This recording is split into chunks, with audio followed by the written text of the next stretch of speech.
जय हिंद प्यारे बच्चों, स्वागत है आपका खान स्मार्ट क्लास में। मैं महक खान सर आप लोगों को क्लास 12 की केमिस्ट्री पढ़ा रहा हूँ। क्लास 12 की केमिस्ट्री में अभी तक मैंने क्वथनांक तक के सारे वास्तुदाब क्वथनांक इनको खूब अच्छी तरीके से समझा। अब क्वथनांक का उन्नयन समझ गए हैं, क्वथनांक का अवनमन अब इसको समझते हैं।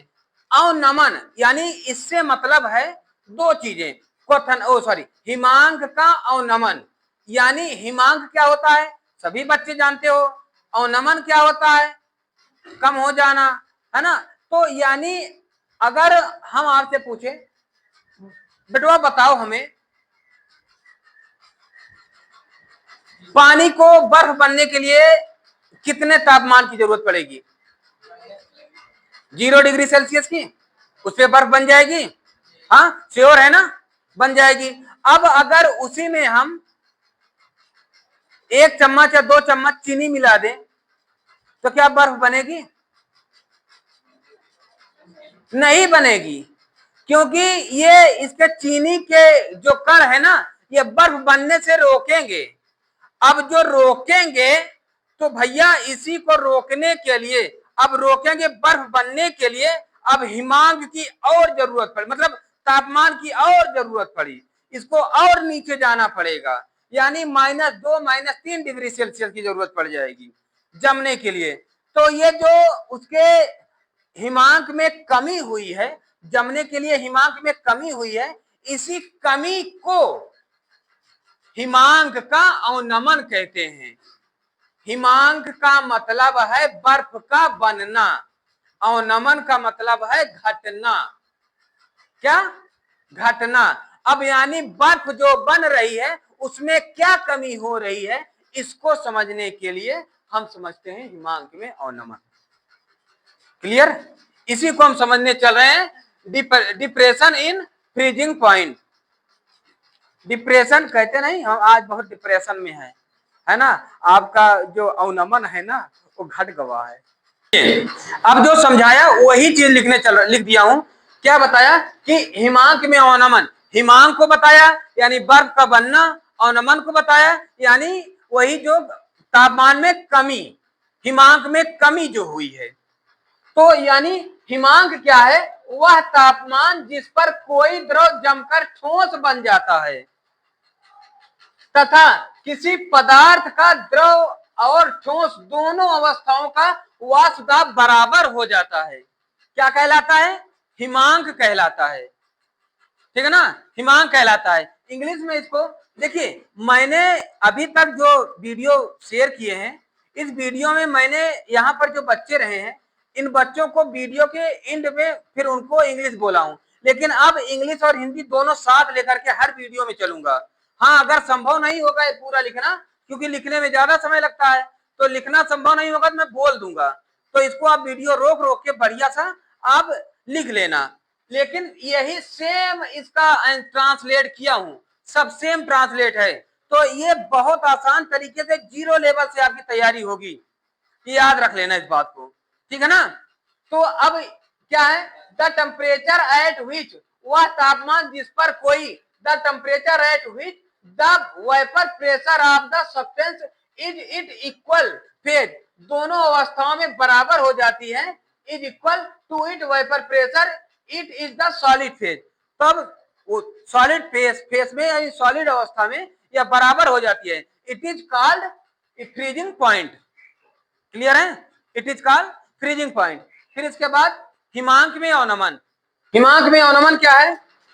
वह जब अभी जो बताया, जब किसी शुद्ध विलायक में कोई अवाष्यशील पदार्थ मिलाया जाता है, तो जब किसी शुद्ध विलायक में, विलायक यानी पानी में, है ना, किसी विलायक में कोई अवाष्यशील, अवाष्यशील क्या होता है? चीनी, नमक, ये सब अवाष्यशील है ना, मिलाया जाता है तो विलयन का वाष्पदाब कम हो जाता है। यही तो अभी समझाया, वाष्पदाब कम हो जाता है जिसके कारण हिमांक भी कम हो जाता है, अर्थात इस स्थिति को हम हिमांक का अवनमन कहते हैं। या अर्थात शुद्ध विलायक के हिमांक टीएफ तथा विलयन के हिमांक टीएफ के अंतर को हिमांक का अवनमन कहते हैं। आपको दो डिफिनीशन दिया हुआ है, दोनों में जो सही लगे आप वही तैयार कर लेना, ठीक है ना। या आप ये सूत्र याद रख लेना कि हिमांक में अवनमन को डेल्टा टीएफ से व्यक्त करते हैं। डेल्टा टीएफ इक्वल टीएफ अंश माइनस टीएफ। टीएफ अंश क्या होता है, शुद्ध विलायक में हिमांक, और टीएफ क्या होता है, विलयन का हिमांक।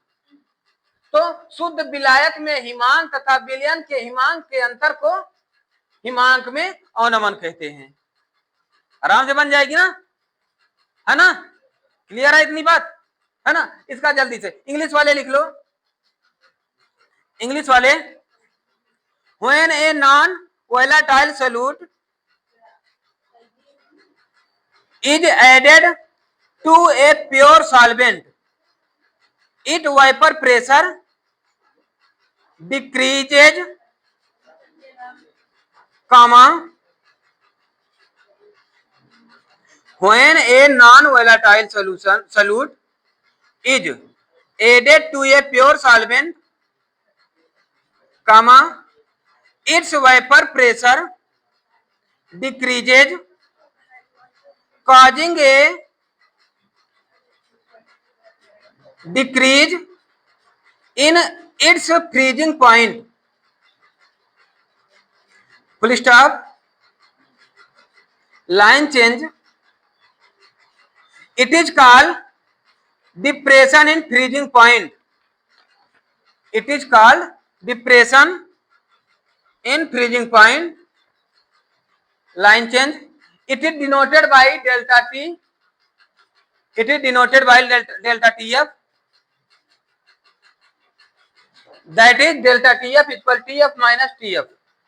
TF अंश डिग्री माइनस TF. अगर आपको यहां पर लिखने में दिक्कत हुई है तो वीडियो को रोक के आप आराम से लिख सकते हैं, ठीक है ना, आप पूरी कर सकते हैं। क्लियर है इतनी बात, है ना।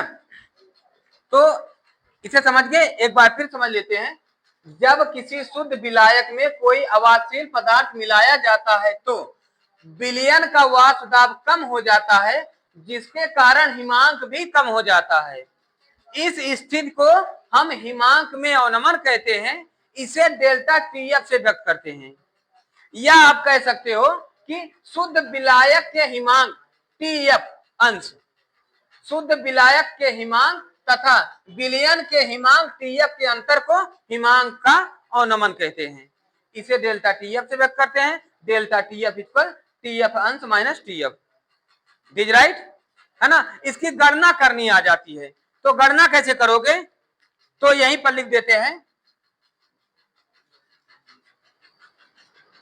as we know that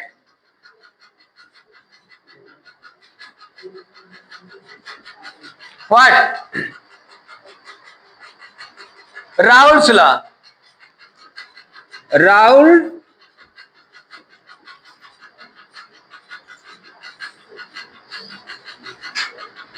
के नियमानुसार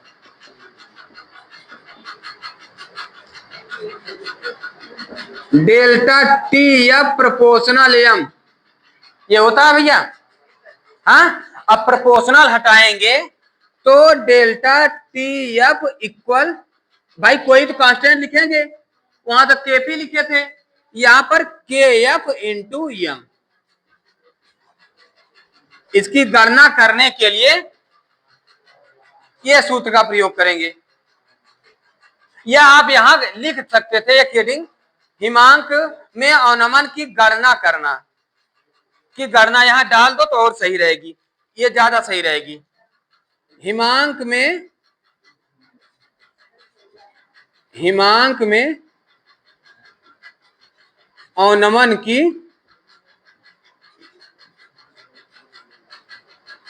गणना हो जाएगी,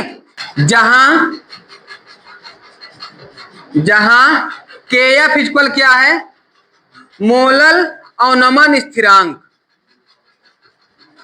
मोलल अवनमन स्थिरांक, मोलल डिप्रेशन कांस्टेंट। क्लियर। या एम इक्वल क्या होता है भैया, small W into 1000 upon small M into capital W, यही होती है ना, small W into 1000 upon small M into capital W, यही होती है ना, पिछले बता दिया हूं।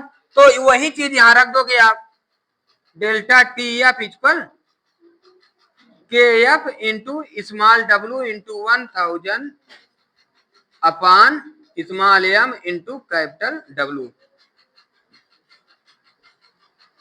जब हमें हिमांक में अवनमन की गणना करनी होगी तो इसी को हम लिख लेंगे। क्लियर है इतनी बात, यही सिद्ध कर देंगे। इसको पिछली बार भी बता दिया, कोई कठिन नहीं है ना, एकदम सरल भाषा की प्रयोग है ये। किताबों में जाओगे तो कुछ और बड़ा बड़ा पाओगे, है ना, तो वो लास्ट में फिर आकर यहीं पर रुक जाओगे। तो ये बिल्कुल सरल भाषा से प्रयोग में है, ये जरा सा भी कटने लायक नहीं है, कोई नहीं काट सकता इसे। क्लियर है इतनी बात, है ना, समझ गया इस बात को। तो इसका जल्दी से स्क्रीनशॉट ले लो। तो कभी कभी एक परिभाषा पूछ ली जाती है कि डिफाइंड मोलर अवनमन स्थिरांक, इसी को बता के फिर आज का लेक्चर खत्म करें। जल्दी से स्क्रीनशॉट ले लो तो हम आगे बताएं। अभी तक मैंने आप लोगों को बता दिया, अब एक बार फिर से देख लेते हैं। फार्मूला बता दिया डेल्टा टी एफ, अब यहां से था तो मैंने यहां लिख के पूरा इसका बता दिया क्या क्या होता है। इसे delta T F equal K F into W into 1000 M into capital W. यहाँ पर क्या होता है, डेल्टा टी एफ क्या है, ये हिमांक में अवनमन, के एफ क्या है, मोलर अवनमन स्थिरांक, स्मॉल डब्ल्यू क्या है, मिलाए गए पदार्थ का भार, और 1000 स्मॉल एम क्या है, मिलाए गए पदार्थ का अणुभार या वजन, कैपिटल डब्ल्यू क्या है, विलायक का ग्राम में भार, है ना। मैंने इसको लिख दिया। अब यहाँ पर जो के एफ है ना, ये कई बार के एफ के बारे में पूछा गया है, मैंने जैसे अभी बताया आपको। तो ये के एफ कई बार पूछा गया कि मोलर अवनमन स्थिरांक के बारे में बताइए, या मोलर स्थिरांक को बताइए, या किसी भी तरह इसे पूछ लेते हैं। तो ध्यान देना, तो इसकी परिभाषा आणविक अवनमन स्थिरांक पूछ लें, या मोलर अवनमन स्थिरांक पूछ लें, या जिस तरह भी पूछ लें, तो इसको बताना आप क्या होता है। अगर 100 ग्राम विलायकों में 1 मोल पदार्थ घोला जाए तो 100 ग्राम विलायकों में 1 मोल पदार्थ घोला जाए तो हिमांक में जो कमी आती है उसे हिमांक में अवनमन स्थिरांक कहते हैं। ठीक है ना, हिमांक में अवनमन स्थिरांक कहते हैं। इसे के एफ डैश या के से व्यक्त करते हैं, जहां के एफ इक्वल 10 इंटू के एफ डैश, ये दिमाग में रखे रहना। ठीक है ना, या के एफ का मान निकालने के लिए एक अन्य सूत्र के एफ जो विलायक की प्रकृति पर निर्भर करता है, जिस तरह प्रकृति होता है उसी तरह पर निर्भर करता है। K F equal capital M या molecular mass, mass into R यानी नियतांक, इंटू टी एफ अंश का होल स्क्वायर अपान या फ्यूशन यानी ये संलयन इंटू 1000। ठीक है ना, इस पर। और कभी कभी पूछ लेता है गुप्त उष्मा के रूप में, इसे इसी फार्मूला को गुप्त उष्मा के रूप में व्यक्त कीजिए। तो एक बार आप इसे लिख ले, तो एक लाइन में लिख दूं गुप्त उष्मा के रूप में कैसे लिखा जाता है, तो यहीं पर लिख दूं। इसका एक बार जल्दी से स्क्रीनशॉट ले लो, तो यहीं पर इसको मिटा के लिख दूं, जल्दी ले लो। या गुप्त उष्मा के रूप में क्या होगा, गुप्त उष्मा को एल एफ से व्यक्त करते हैं। के पदों में क्या होगा, K F equal R into T F अंश square upon L F into 1000, जहां आर क्या है, ये तो गैस नियतांक है, और टी एफ क्या है, शुद्ध विलायक का हिमांक, एल एफ क्या है, गलन की गुप्त उष्मा। ठीक है ना, ये पूरी तरीके से आप समझ। एक हेडिंग ये है क्वथनांक में उन्नयन व हिमांक में अवनमन की सीमाएं। यह क्या होती है, क्वथनांक में उन्नयन तथा हिमांक में अवनमन से अणुभार ज्ञात करने की सीमाएं निम्नलिखित हैं। इन दोनों से अगर अणुभार निकालना है ना, तो ये चीजें जरूरी है भैया जानना। क्या, पहला, क्वथनांक में उन्नयन तथा हिमांक में अवनमन विधियां तनु विलयनों के लिए उचित है, न कि सांद्र विलयनों के लिए। कई बार बोर्ड एग्जाम में आया है, कई बार, कि क्वथनांक में उन्नयन तथा हिमांक में अवनमन विधियां किसके लिए उचित हैं, तनु के लिए या सांद्र के लिए, या इनमें से किसी के लिए नहीं, या सभी के लिए।